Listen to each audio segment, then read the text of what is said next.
Hi, my name is Patrick Welsh, and my wife was Debbie Welsh, and she was the purser on Flight 93. She was the lead flight attendant on Flight 93 that went down in Shanksville.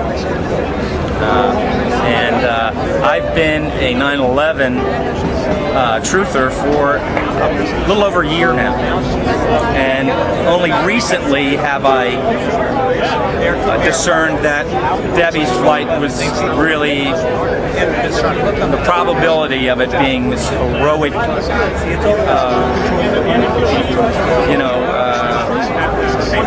overpowering of these horrible men was actually a much more sad, tragic ending.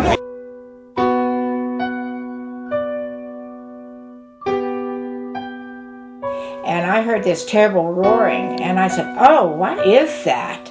And as it got closer, it was terrible. And I was holding my ears like this. I said, "Oh, what is that?" And I looked, and there I saw it, the nose of that plane coming right at me. And it was real low to the ground at that point, or? Yeah, to me, the way it looked to me, it was gonna head right for me. It was coming right at me. Wow. Mm-hmm. And did you see, at that point, did you see any other plane? At that point, no.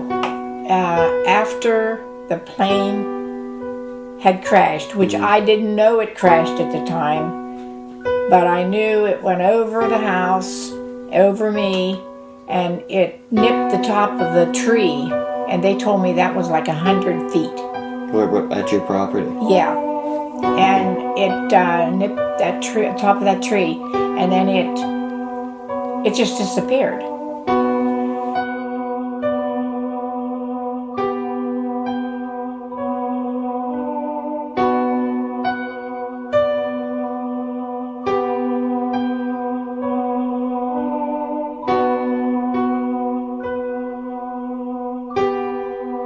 And the lights flickered in the building. About that time we heard the engines roar.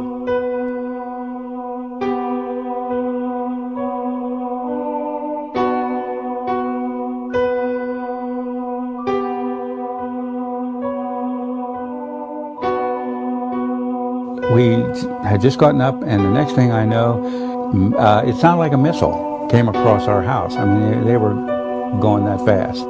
It was flying. It was coming from that direction.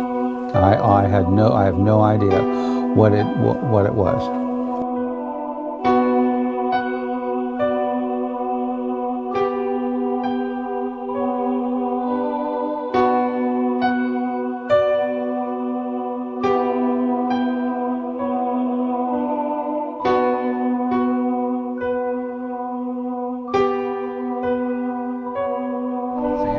Okay, so I'm coming up here, almost to the stop sign, and this, I keep calling it a plane for lack of any other, it came down. I mean, it was like right above my van, right down over my windshield, because it was so low that I ducked in my van. And when I did, I shut off my radio. And that's when I knew there was no sound. And I said it out loud, I said it 2 times, "Oh my God, it's gonna crash, it's gonna crash." It cleared those trees, so to my knowledge, it just seems to me it had to be below the power lines. Came in, swooped up, cleared those trees. It was fall, so it was full of leaves. No leaves moved on the trees. Nothing fell, because I kept thinking, there should be like a disturbance, and it just smoothly went around.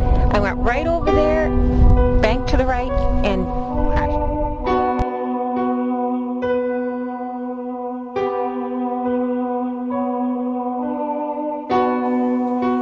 And then all of a sudden, the roaring had stopped.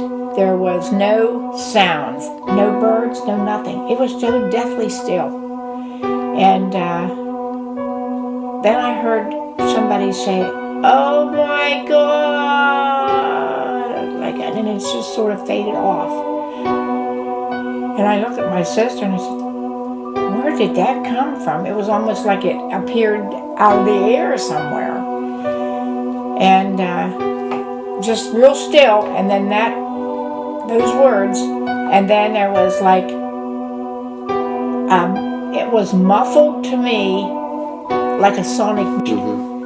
And I looked, something caught my eye, and here it was a white plane, and it was coming from the crash site area.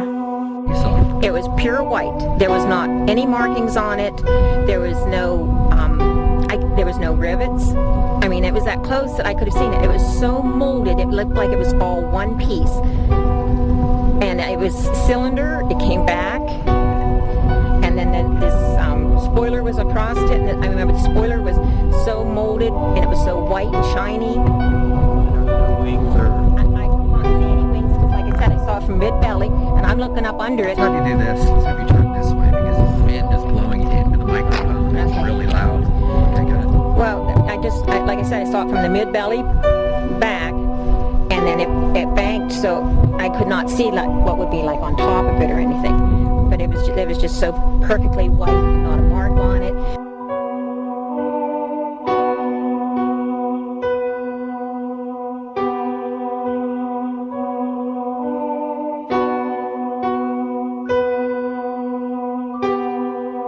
Like I said, probably within 45 seconds or a minute of impact, we were there. We were there before any firemen, any paramedics, or anybody. We were on site. When we got there was a plane flying up above, and he was smart.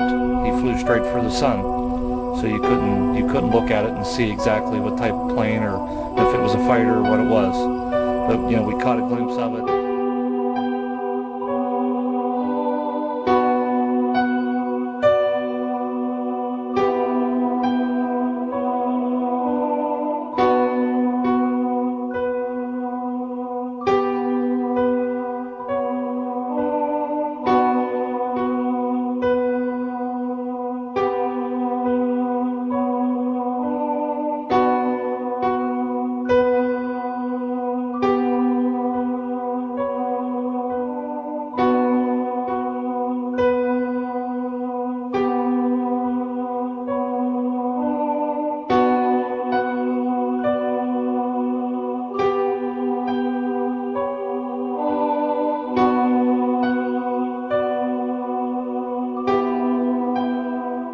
There was nobody at the scene, no police cars, nobody. Did you go to the scene? We come up here, we start going on the road some, and a cop car come down out of the woods. There must have been a police car here at the time. He come up out of the woods, and they told us to turn around and come back. You had friends who were at the scene, though. What did they see? The FBI told them they weren't allowed to talk.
And they asked me to be an ambassador up there, and I refused.